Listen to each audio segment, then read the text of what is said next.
Hello friends, मैं राहुल कुमार मेहता। चलिए दोस्तों, आज नवरात्र के पहले दिन यानी दशहरा के पहले दिन है और माता की कृपा आप पे सदैव दोस्तों बने रहें। और 2024-25 में दोस्तों आप एक सीट लें, ये दुर्गा माता से अपना मनोकामना मांगिए दोस्तों। और चलिए दोस्तों, ये वीडियो उन विद्यार्थियों के लिए है जो बिहार दौरे की तैयारी कर रहे हैं खास रूप से, और कहने का मतलब जिनका प्रैक्टिस सेट में नंबर नहीं बढ़ रहा है दोस्तों, इंक्रीज नहीं हो रहा है नंबर। तो हमें बहुत सारे जो हमारे व्हाट्सएप ग्रुप में जुड़े हुए हैं या बहुत सारे मेरे यूट्यूबर फॉलोअर्स हैं जो फ़ोन करके या मैसेज करके पूछते हैं कि सर मेरा प्रैक्टिस सेट में नंबर नहीं बढ़ रहा है। तो हम सोचे कि दोस्तों ये समस्या एक विद्यार्थी का नहीं हो सकता है, ये समस्या बहुत सारे विद्यार्थी का हो सकता है। तो सोचे चलिए एक वीडियो के माध्यम से आपको हम बता दें कि प्रैक्टिस सेट में नंबर दोस्तों कैसे बढ़ेगा, आखिर नंबर आपका नहीं बढ़ रहा है तो नंबर क्यों नहीं बढ़ रहा है। तो चलिए दोस्तों, आज लमसम बुझिए कि 3 अक्टूबर है और कल स्थापन भी है। और हम एक वो बात दोस्तों आपसे कहेंगे कि जो बुक आपके पास है पहले से, उसी बुक को पहले दोस्तों आप पढ़िए और पढ़ के अपना सिलेबस कंप्लीट कीजिए, ठीक ना। और प्रैक्टिस सेट का संबंध भी दोस्तों आपका सिलेबस से ही है, इसलिए हम बोले हैं। बहुत सारे विद्यार्थी देखते हैं दोस्तों कि सिलेबस के चक्कर में इधर उधर, बुक के चक्कर में इधर उधर 56 प्रकार के स्ट्रेटजी देखेंगे, बहाली कब आएगा ये देखेंगे। महाराज देखिए, एक एक जान लीजिए, आप सभी भाइयों से बोलते हैं, बहाली दरोगा का चाहे जब आए, इसका जो आपको राजगीर सेंटर में 2025 में विधानसभा के चुनाव के पहले आपको सारा प्रक्रिया करवा दिया जाएगा। यानी अगर अगड़ौड़ी पर गिन ले तो 10 महीना के अंदर अंदर में दोस्तों आपका सारा प्रक्रिया खत्म हो जाएगा। अगर आप आज मेहनत कर रहे हैं दोस्तों, तो 10 महीना आते आते आप एक दिन सक्सेस इंसान बन जाइएगा, सक्सेसफुल इंसान।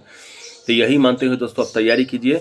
और लगभग अब चलिए दोस्तों हम बताते हैं कि आपका प्रैक्टिस सेट में नंबर नहीं बढ़ने का 2-3 रीज़न है। रीज़न नंबर 1, आपका सिलेबस कंप्लीट है ये नहीं है। अब बताइए दोस्तों, अगर आपका सिलेबस ही कंप्लीट नहीं है तो प्रैक्टिस सेट में कैसे आप नंबर बढ़ सकता है। मानिए आप इकोनॉमिक्स पढ़े ही नहीं, आपको पते नहीं है दोस्तों कि पंचवर्षीय योजना क्या है, आपको पते नहीं है कि बजट कैसे निकलता है, ठीक ना, आपको पते नहीं है दोस्तों कि राष्ट्रीय आय क्या है, ठीक ना। तो ये सब पता नहीं है। जब इकोनॉमिक्स का जब आप सेट मारिएगा, मानिए तो इकोनॉमिक्स का क्वेश्चन उसमें आ जाएगा, जब सेट मारिएगा तो आप उस टाइम वो क्वेश्चन आपको नहीं आएगा, ठीक। बाद में उस क्वेश्चन को आप एनालाइज कीजिएगा तो देखिएगा, तक वो आपको समझेगा ये नहीं आया, चलिए इसको सीख गए, लेकिन आप सीखे नहीं। रियल में पूछिए तो आपको नहीं आया, तो आपको यहाँ पे ये सोचना चाहिए था कि इकोनॉमिक्स तो मेरा कंप्लीट नहीं है।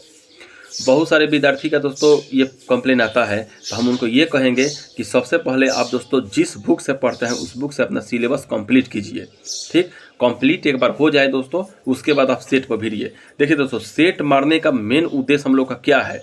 सेट मारने का मेन उद्देश्य 2-3 चीज़ होता है।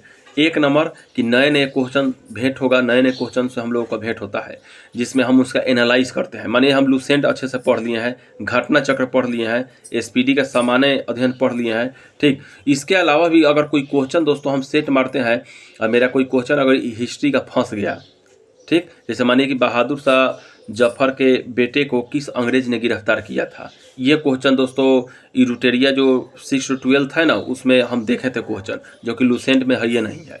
तो वहाँ से एक क्वेश्चन आपको मिला नया, उसको कॉपी में नोट कर दीजिए।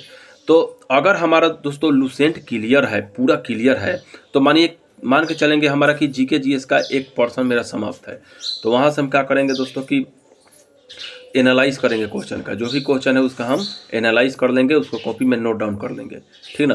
तो ये होता है दोस्तों सेट मारने का। और कहने का मतलब है कि जो विद्यार्थी चाहते हैं कि हाँ हमारा सेट में नंबर बढ़े, तो सबसे पहले सिलेबस कंप्लीट कीजिए। सिलेबस कंप्लीट करके अपना आगे के सेट मारिए, आपका नंबर एकदम बढ़ेगा। आज जब पहला बार आप सेट मारते हैं तो वहाँ पे लगातार आपका नंबर थोड़ा सा कम आता है। कम आने का भी कारण होता है क्योंकि पहले सेट जब मारा जाता है तो आप कुछ ना कुछ डरे सहमे होते हैं, थोड़ा आदत नहीं होता है, ये सब बहुत सारा कारण है। बहुत हड़बड़ी में आप गलत भी मार देते हैं, लेकिन सिलेबस कंप्लीट करने के मानिए कि 10 गो 15 गो जैसे ही आप सेट मारते हैं ना, तो आपका नंबर थोड़ा थोड़ा इंक्रीज होने लगता है, ठीक।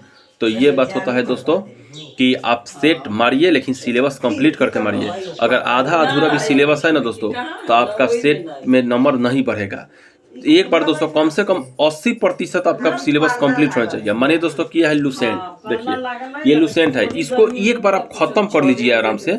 तो खत्म कर लीजिएगा ना, तो यहाँ पे होगा कि आप सेट मारिएगा तो आपको पता चलेगा कि सिंधु सभ्यता से कौन सा क्वेश्चन है जो हमें नहीं आया है। तो जो नहीं आया है उसको ही हम सेट में मारेंगे।